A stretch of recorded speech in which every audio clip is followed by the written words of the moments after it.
Hello बच्चों, मैं स्मिता बिजलवान स्वागत करती हूँ आपका आईसीटी वर्चुअल क्लासरूम में। आशा करती हूँ आप सभी स्वस्थ होंगे और अच्छे से अपनी पढ़ाई कर रहे होंगे। बच्चों, आज हम पढ़ने जा रहे हैं क्लास 12 की केमिस्ट्री। और क्लास 12 केमिस्ट्री में हमारा चैप्टर चल रहा था अल्कोहल, फिनॉल एंड ईथर। इसी को ही आगे हम आज कंटिन्यू करेंगे। तो चलिए एक बार देख लेते हैं जो भी टॉपिक हमने अपने लास्ट लेक्चर में पढ़ लिए थे। ठीक है, चलो टॉपिक्स देख लेते हैं जो हमने पढ़ लिए थे, फिर आगे चैप्टर को कंटिन्यू करते हैं। ठीक है, चलो तो हम केमिकल रिएक्शंस के बारे में बात कर ली थी हमने कि अल्कोहल न्यूक्लियोफाइल और इलेक्ट्रोफाइल दोनों की तरह एक्ट करते हैं, रिएक्ट करते हैं सॉरी।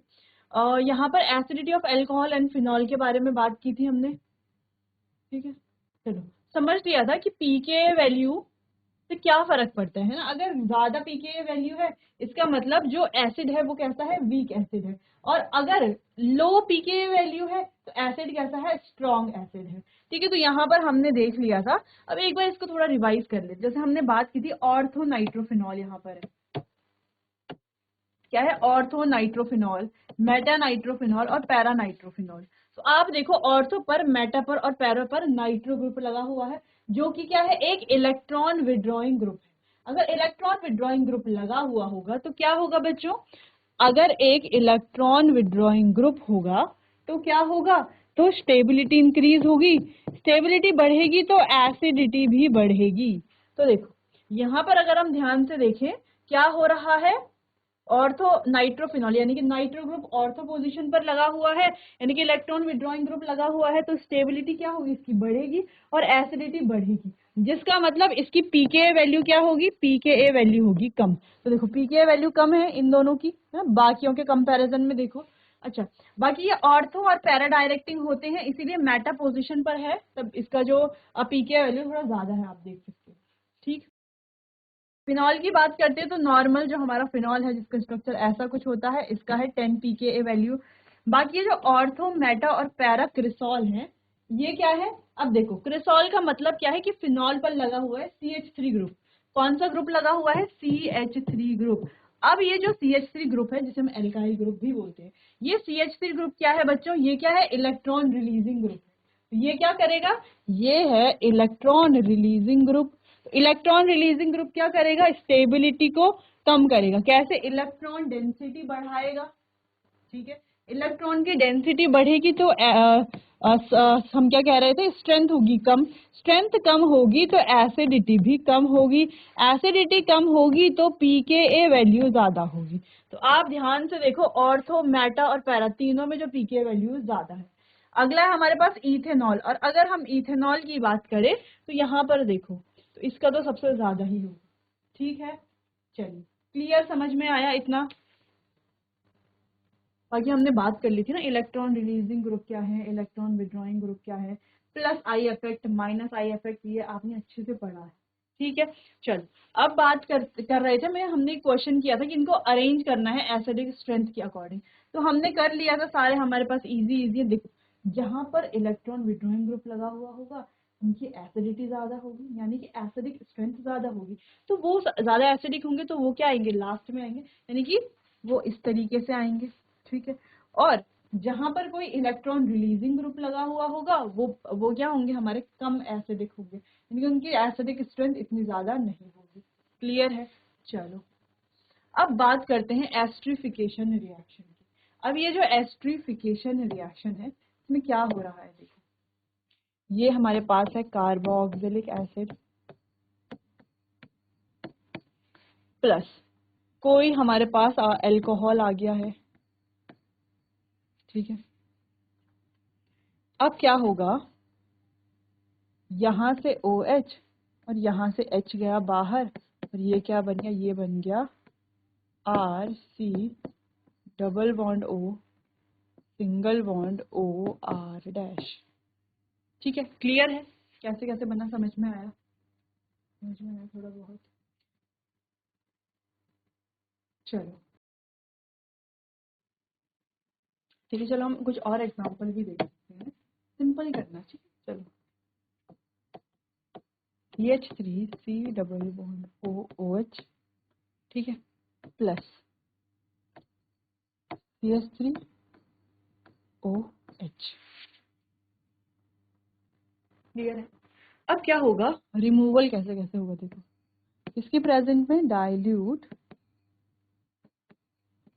H2SO4, यहाँ से जाएगा OH और यहाँ से जाएगा H, OH और H मिलकर के क्या बन गया H2। बाकी क्या बनेगा यहाँ हमारे पास CH3 C double bond O, ये वाला OCH3 यहाँ पे आ जाएगा। ठीक है, तो इस तरीके ये रिएक्शन, तो चलो इसको रीड करते हैं। अल्कोहल्स एंड फिनॉल्स, अल्कोहल और फिनॉल रिएक्ट करते हैं कार्बोक्सिलिक एसिड के साथ। ठीक है, acid chlorides and acid anhydride to form ester. किसके साथ रिएक्ट करते हैं, कार्बोक्सिलिक एसिड के साथ, एसिड क्लोराइड्स के साथ, एसिड एनहाइड्राइड के साथ। किस लिए, to form ester, ester form करने के लिए। क्लियर है, क्या बनाने के लिए, एस्टर बनाने के लिए। ठीक है, जैसे कि आप यहाँ पर भी देख सकते हो, एरोमेटिक ले लो या एलिफेटिक, एलिफेटिक वाले अल्कोहल और एरोमेटिक वाले क्या हो जाएंगे, फिनॉल। ठीक है, ऐसे में। ठीक, यहाँ पे कार्बोक्सिलिक एसिड ली हुई है हमने और यहाँ पर हमारे पास एस्टर का फॉर्मेशन, साथ में वाटर। ठीक है, चलो तो ऐसे आप देख सकते हो। तो कुछ और रिएक्शन है, जैसे यहाँ पर है, ये क्या है, एसिड क्लोराइड, पिरिडीन, सेम चीज बन रही है। क्लियर है, चलो क्लियर है, समझ में आया क्या एस्टरिफिकेशन रिएक्शन क्या है। ये हमने यहाँ पर रिएक्शन भी लिखी हुई है। अच्छा, इसको हम ऐसे भी लिख सकते थे, R, देखो ऐसे भी लिख सकते थे, R C double bond O OH plus R dash OH। ठीक है, कार्बोक्सिलिक एसिड है, ये अल्कोहल है कोई सा भी एक। ठीक है, अब यहाँ से OH और यहाँ से H गया, तो ये क्या बन गया, किसकी प्रेजेंस में, एसिड। क्या बन गई है, RC double bond O R plus H2। ठीक है, ऐसे आप यहाँ पर नोट कर सकते हैं। ये हो गई एस्टरिफिकेशन रिएक्शन, यानी कि फॉर्मेशन ऑफ एस्टर। एस्टरिफिकेशन का मतलब क्या है, एस्टर फॉर्मेशन। कैसे, जब कार्बोक्सिलिक एसिड या एसिड हैलाइड्स या एसिड एनहाइड्राइड रिएक्ट करेंगे इसके साथ, अल्कोहल और फिनॉल के साथ, या हम कहें अल्कोहल फिनॉल रिएक्ट करेंगे carboxylic acid, acid chloride, acid anhydride के साथ, तो ये क्या बनाते हैं, एस्टर का फॉर्मेशन करते हैं। क्लियर है, नोट कर लीजिए इतना।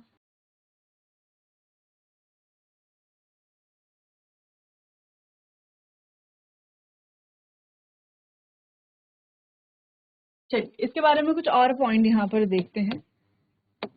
The reaction with carboxylic acid and acid anhydride, और एसिड एनहाइड्राइड के साथ, is carried out in the presence of a small amount of concentrated sulphuric acid. तो ये की जाती है कंसंट्रेटेड, अच्छा कंसंट्रेटेड आप लेना, हमने डाइल्यूट लिखा था तो आप उसको कंसंट्रेटेड कर लेना, तो कंसंट्रेटेड सल्फ्यूरिक एसिड के प्रेजेंस में।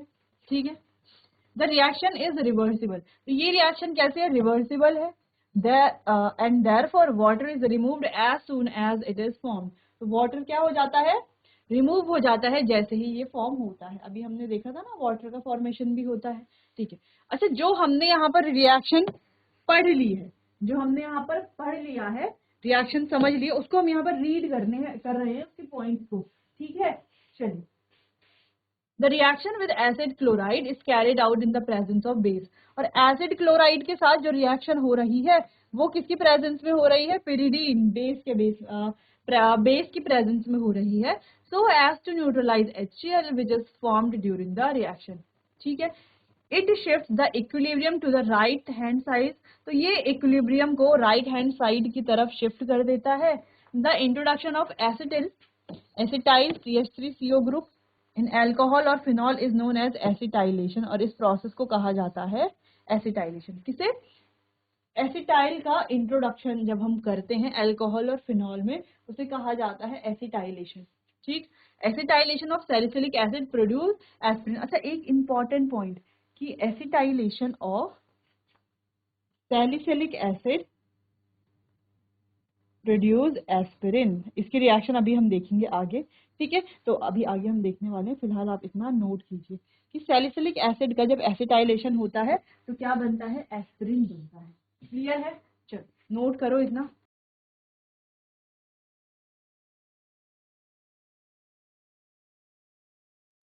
चलिए आगे बढ़ते हैं, रिएक्शन देखते हैं। ये रही रिएक्शन, ये क्या है, एसिटाइलेशन। अब आप देखो ये फॉर्मूला है सैलिसिलिक एसिड का, तो acetylation of salicylic acid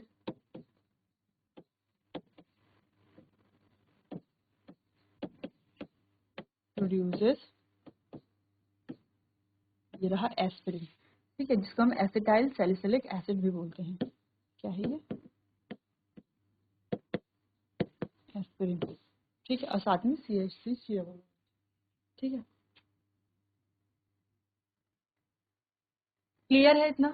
salicylic acid का एसिटाइलेशन से बनता है एस्पिरिन, जो कि एक इम्पॉर्टेंट पॉइंट भी है और इम्पॉर्टेंट रिएक्शन भी है। ठीक है, आपको कई बार एग्जाम में देखने को मिल जाएगी। क्लियर है, तो चलिए ये रिएक्शन आप नोट कीजिए बच्चों, फिर आगे बढ़ते हैं और रिएक्शंस को देखते हैं।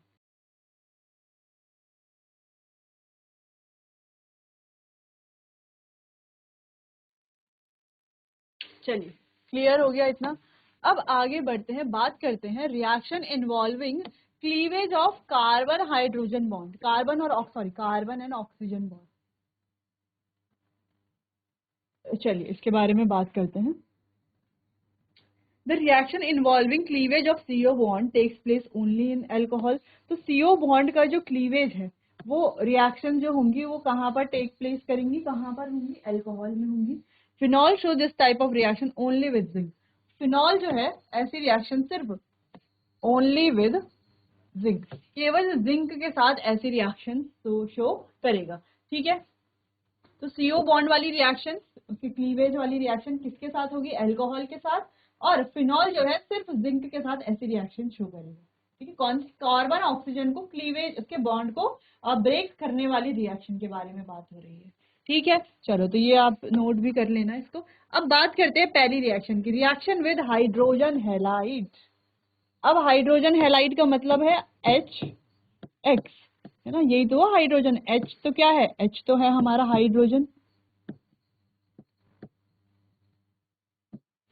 X क्या है, X है हमारा हेलोजन। वो कुछ भी हो सकता है, क्लोरीन हो सकता है, ब्रोमीन हो सकता है, ठीक है, फ्लोरीन हो सकता है, आयोडीन, कुछ भी हो सकता है।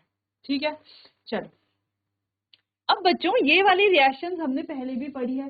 कहाँ पर पढ़ी है, haloalkanes and haloarenes में पढ़ी है। ठीक है, पढ़ी है हेलो एल्केन्स हेलो अरीन्स में, बिल्कुल पढ़ी है। वहां पर हमने Lucas test, Lucas reagent, Lucas test के बारे में बात की थी। ठीक है, तो वहां पर हमने इसका एक जनरल इंट्रोडक्शन पढ़ लिया था और हमने वहां पर बात भी ये की थी कि यहाँ पर हम केवल जनरल इंट्रोडक्शन पढ़ रहे हैं, डिटेल में इस रिएक्शन को आगे alcohol, phenol and ether chapter में पढ़ा जाएगा। तो चलिए इसे थोड़ा डिटेल में पढ़ते हैं क्योंकि ये बहुत ज्यादा इंपॉर्टेंट है। अच्छा, ये जो ल्यूकास टेस्ट होता है कौन देता है, किसकी प्रेजेंस में होता है, ल्यूकास रिएजेंट की प्रेजेंस में होता है। अब ये टेस्ट होता क्या है ना, ल्यूकास टेस्ट बोल रहे हैं तो टेस्ट का मतलब क्या है, टेस्ट का मतलब तो यही है कि किसी चीज के लिए टेस्ट हो रहा होगा, है ना। जैसे हमारा स्कूल में टेस्ट होता है, तो क्यों टेस्ट होता है स्कूल में, क्यों हम एग्जाम देते हैं, ताकि जो भी हमारी एबिलिटी है उसे देखा जा सके, है ना, कि कितना हमें आता है, कितना हमें नहीं आता है। तो वैसे ही जो ल्यूकास टेस्ट है ये क्या बताता है, ये डिस्टिंग्विश करता है किसके बीच में, primary, secondary and tertiary alcohol के बीच में। ठीक है, तीनों अल्कोहल, जैसे हमने कोई सॉल्यूशन बनाया तो कैसे पता चलेगा ये प्राइमरी है, सेकेंडरी है, टर्शरी है, ल्यूकास टेस्ट की मदद से। ठीक है, इससे हम डिस्टिंग्विश कर सकते हैं तीनों अल्कोहल यानी कि प्राइमरी, सेकेंडरी और टर्शरी के बीच में। ठीक है, चल समझते हैं थोड़ा इसे। Alcohol react with hydrogen halide to form alkyl halide. तो सिंपल सी रिएक्शन है, अल्कोहल, ये है अल्कोहल, है ना, ROH अल्कोहल, रिएक्ट कर रहा है हाइड्रोजन हैलाइड के साथ, फॉर्म कर रहा है एल्काइल हैलाइड और वाटर। ठीक है, एल्काइल हैलाइड और वाटर का फॉर्मेशन होगा। तो ये क्या है, हमारे पास जनरल रिएक्शन है।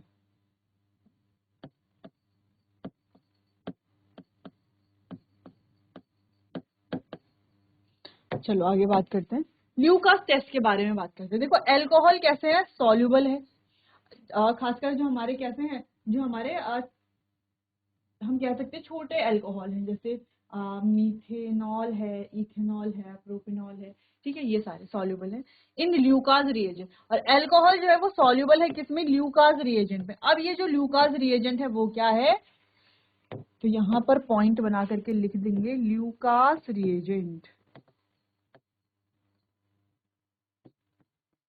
ल्यूकास रिएजेंट क्या है, कंसंट्रेटेड HCl एंड ZnCl2, ये क्या है, ल्यूकास रिएजेंट है, ठीक है। और ध्यान रखना है इसको, while their halide are immiscible and produce turbidity in solution। तो इनके जो हेलाइड्स बनते हैं कैसे होते हैं, इमिसिबल। अब आपको मिसिबल और इमिसिबल का मतलब तो पता है, जैसे अगर हम कहें वाटर और अल्कोहल दोनों क्या है आपस में, दोनों मिसिबल है, लेकिन ऑयल एंड वाटर कैसे इमिसिबल है। तो ये क्या जो हेलाइड्स होते हैं वो कैसे होते हैं, इमिसिबल होते हैं, और रिएक्शन में और क्या बनाते हैं, टर्बिडिटी इन सॉल्यूशन, ठीक है, एक तरह से पीपीटी प्रेसिपिटेट टाइप का बनाते हैं, ठीक। इन case of tertiary alcohol turbidity is produce immediately. अब ये जो व्हाइट पीपीटी है, फिलहाल हम व्हाइट पीपीटी से करें या टर्बिडिटी बोल दो, दोनों में से कुछ भी बोल लो। तो जो टर्शरी अल्कोहल्स होते हैं, जब ये रिएक्शन होती है, तो अगर अल्कोहल कैसा है, देखो सिंपल सा यहाँ पर हम लिख लें, अगर ये जो अल्कोहल है ये है प्राइमरी, सेकेंडरी और टर्शरी, अगर ये टर्शरी अल्कोहल है तो क्या होगा, जो टर्बिडिटी होगी वो इमीडिएटली बनेगी।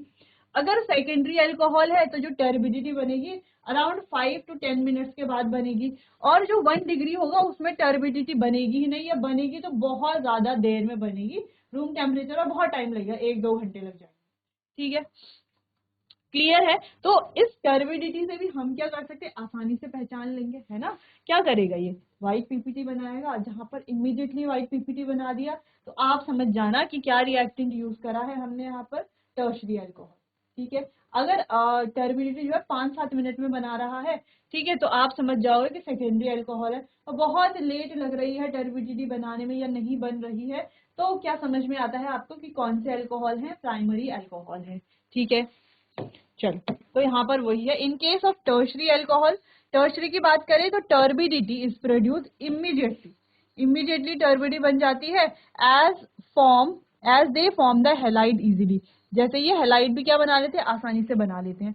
Primary alcohol do not produce turbidity, ये टर्बिडिटी प्रोड्यूस नहीं करते, कैसे, रूम टेम्परेचर पर, ठीक है, सॉरी, रूम टेम्परेचर पर ये टर्बिडिटी प्रोड्यूस नहीं करते, ठीक है, टेम्परेचर बढ़ाना ही पड़ेगा, ठीक है। चलो, इतना समझ में आया। फिलहाल आप ये जनरल जनरल जो चीजें हमने अभी पढ़ी है उसे आप नोट कीजिए।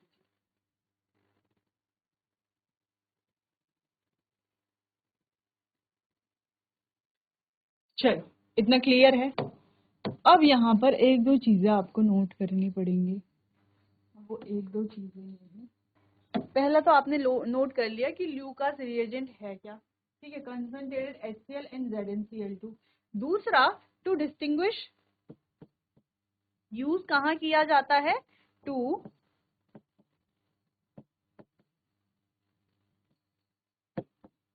Distinguish between primary, secondary and tertiary alcohols, ठीक है, तीनों अल्कोहल के को डिस्टिंग्विश करने के लिए इसका उपयोग किया जाता है, वही हमने यहाँ पर पढ़ा है। तीसरा, देखो, अगर हमारे पास आप ऐसे लिख लो कि ये जो अल्कोहल है ये 3 डिग्री अल्कोहल है हमारे पास, साथ में हमने कोई भी हाइड्रोजन हैलाइड लिया है, यहाँ पर कुछ भी हमारा एल्काइल हैलाइड बन रहा है, और साथ में बनेगा, क्या बनेगा, साथ में व्हाइट पीपीटी,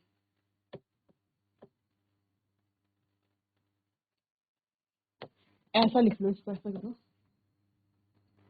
ठीक है, ऐसा लिख लो इसको,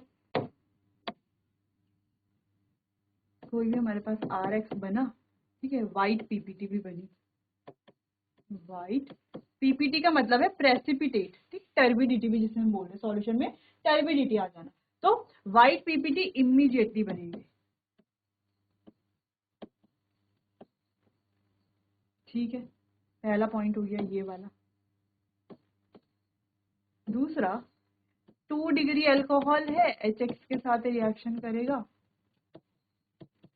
बनेगा, ठीक है। यहाँ पर भी बनेगी व्हाइट पीपीटी, प्रेसिपिटेट, ठीक है। पीपीटी का मतलब प्रेजेंटेशन नहीं है, प्रेसिपिटेट, ठीक है। पढ़ते हैं हम ना केमिस्ट्री में ऐसा, white PPT after 5 to 10 minutes, ठीक है। फिर आ गया तीसरा, अगर है 1 डिग्री प्राइमरी प्लस HX, तो ये क्या यहाँ पर क्या होगा, no white PPT at room temperature, तो रूम टेम्परेचर पर ये कोई व्हाइट पीपीटी नहीं बना है, ठीक है। तो ये आपको इतना जो हमने ये पढ़ा है ना, उसको हमने शॉर्ट में लिख दिया है। शॉर्ट में क्या लिखा है कि ल्यूकास रिएजेंट ये है, क्या काम करता है, प्राइमरी सेकेंडरी टर्शरी अल्कोहल को डिस्टिंग्विश करने के काम आता है। तीसरा यानी कि secondary alcohol, secondary tertiary, secondary और प्राइमरी अल्कोहल में कैसे डिफरेंस कर पाएंगे, अगर व्हाइट पीपीटी इमीडिएटली बन रही है तो टर्शरी, व्हाइट पीपीटी 5-10 मिनट में 5-10 मिनट लग रहे हैं बनने में, ठीक है, तो क्या होगी सेकेंडरी अल्कोहल। और व्हाइट पीपीटी रूम टेम्परेचर पर बन ही नहीं रही है, तो क्या होगा हमारा प्राइमरी अल्कोहल, ठीक है। क्लियर है, कोई कंफ्यूजन तो नहीं है, ठीक है। ये 1 डिग्री लिखा हुआ है प्राइमरी अल्कोहल, क्लियर है। तो ये पॉइंट आप देखो, ये तो आपको नोट कर लेना है, और जनरल रिएक्शन ऐसे कुछ नोट कर लेनी है, ठीक है। ल्यूकास रिएजेंट वाला पॉइंट भी आपको लिख लेना है, ठीक है। बाकी ये वाला जो है इसको हमने यहाँ पे एक्सप्लेन कर दिया है, बाकी आप ऐसा नोट कर।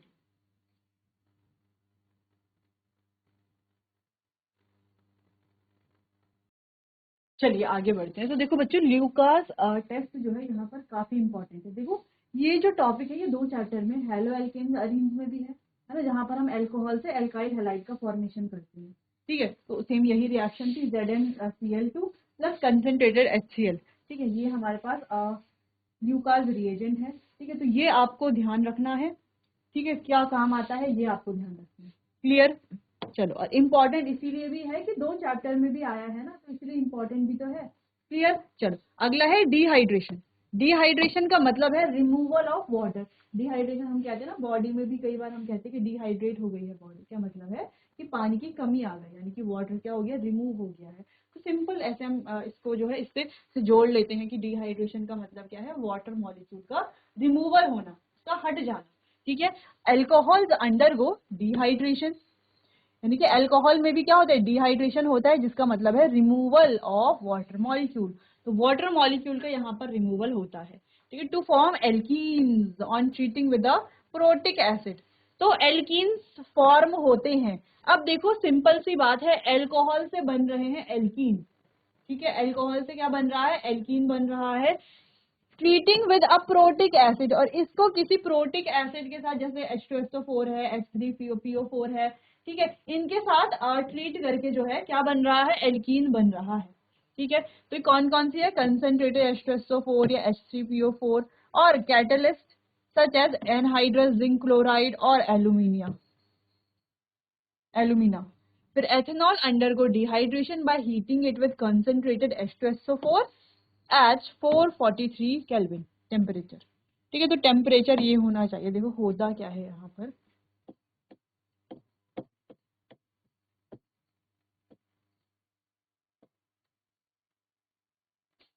कोई यहाँ पर एक अल्कोहल हम ले लेते हैं, ठीक है।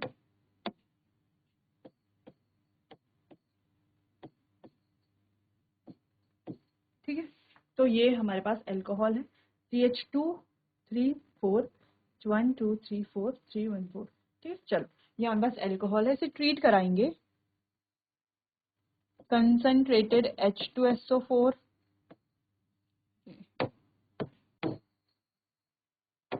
आप साफ लिख लेते हैं यहाँ पर, ठीक है, कंसंट्रेटेड H2SO4 या कंसंट्रेटेड H3PO4, ठीक है, इनके साथ रिएक्ट कराएंगे तो क्या बनेगा, देखो ये है अल्फा और ये है बीटा। सिंपल यहाँ पर क्या होगा, अल्फा बीटा एलिमिनेशन, क्या होगा, अल्फा बीटा एलिमिनेशन। इस वजह से इसे अल्फा बीटा एलिमिनेशन रिएक्शन भी कहा जाता है, ठीक है। तो अल्फा बीटा एलिमिनेशन होगा और क्या होगा, वाटर रिमूव होगा। वाटर कहाँ से होगा, देखो ये H, ध्यान से देखो, और ये OH।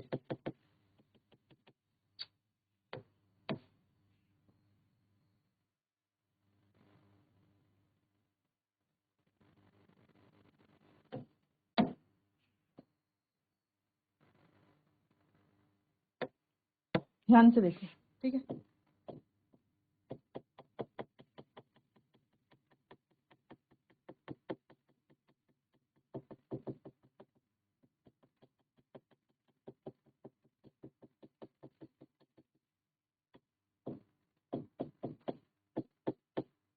ठीक है, तो देखो क्या हो रहा है, H और OH क्या बन गया, H2O। तो क्या हो रहा है, H2O का रिमूवल हो रहा है, H2O, और क्या बन रहा है, CH3 single bond CH double bond CH2।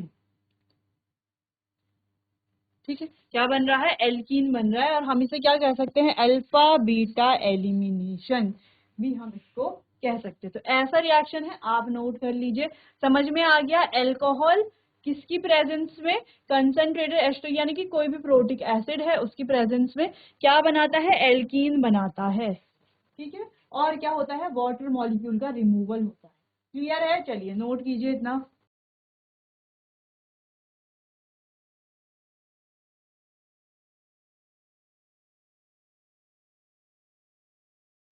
चलिए आगे बात करते हैं। तो इतना आपको समझ में आ गया होगा कि डिहाइड्रेशन रिएक्शन क्या है। चलो कुछ रिएक्शन है यहाँ पर, ये तो सिंपल वाली है जो हमने अभी करी, H2O का रिमूवल होगा, एल्कीन बनेगा। तो ये आ गया OH, यहाँ पर H2O का रिमूवल होगा और एल्कीन बन जाएगा। Secondary and tertiary alcohols are dehydrated under milder conditions, for example. अच्छा, तो जो सेकेंडरी और टर्शियरी अल्कोहल्स हैं, पता है ना सेकेंडरी टर्शियरी अल्कोहल्स क्या होती हैं। जैसे अगर हम सिंपल सी बात करें तो ये हमारे पास है प्राइमरी अल्कोहल। अगर हम देखें सेकेंडरी अल्कोहल,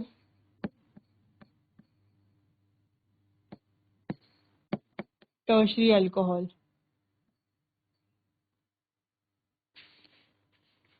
ठीक है। सेकेंडरी है ये टर्शियरी अल्कोहल है, यानी कि OH जिस कार्बन पर है उससे 3 ग्रुप लगे हुए हैं। ठीक है, OH जिस कार्बन पर है उससे 2 ग्रुप, OH जिस कार्बन पर है यानी कि वो सिंपल सा कार्बन है। ठीक है, तो प्राइमरी सेकेंडरी टर्शियरी, अच्छा ये तो बेसिक सा है तो आपको पता ही है।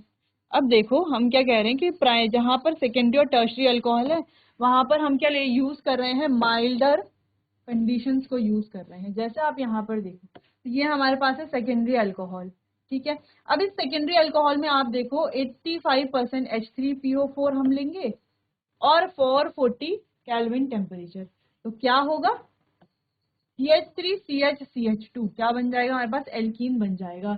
आप कहोगे एल्कीन डबल बॉन्ड यहाँ पर भी तो आ सकता था, तो बात एक ही है। देखो कार्बोकेटाइन जब यहाँ पर बनेगा या तो यहाँ से H या तो यहाँ से H जाएगा, है ना।